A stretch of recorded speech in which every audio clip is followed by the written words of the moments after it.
después usted, ¿está bien? Ok, perfecto.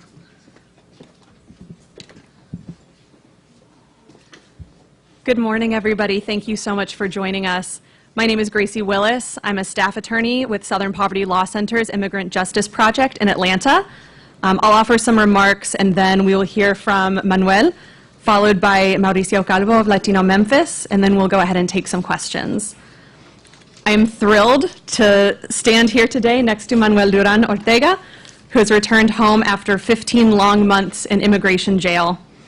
After 15 months, the Board of Immigration Appeals finally determined what we have been saying from the start, that investigative journalists in El Salvador, like Manuel, are in danger, and that Manuel deserves his day in court to make his case for protection under our asylum laws.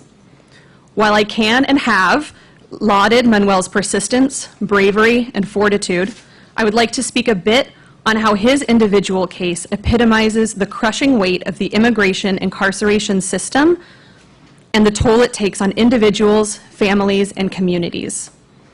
Manuel's case first came to our attention when Christy Swatzel, then of Latino Memphis, emailed our organization after Manuel had been unlawfully arrested by Memphis police while covering a protest.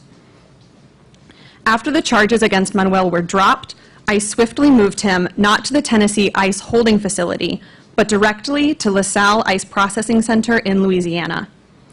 In her words at the time, "They are transporting this man directly to Gina, Louisiana. I fear they are trying to expedite his deportation."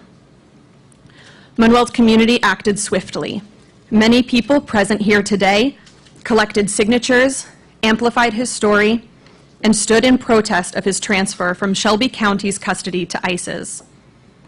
Over the last 15 months, it has taken over 23 legal filings in front of 6 different courts and administrative offices, at least 7 pro bono attorneys, countless hours scheduling telephonic and in-person visits, 4 transfers between detention centers in Louisiana and Alabama, and 2 emergency stays of his removal to finally win the release of this dedicated community journalist who not only has a fully meritorious claim for asylum, but who also has been eligible for release from detention since the day he was arrested.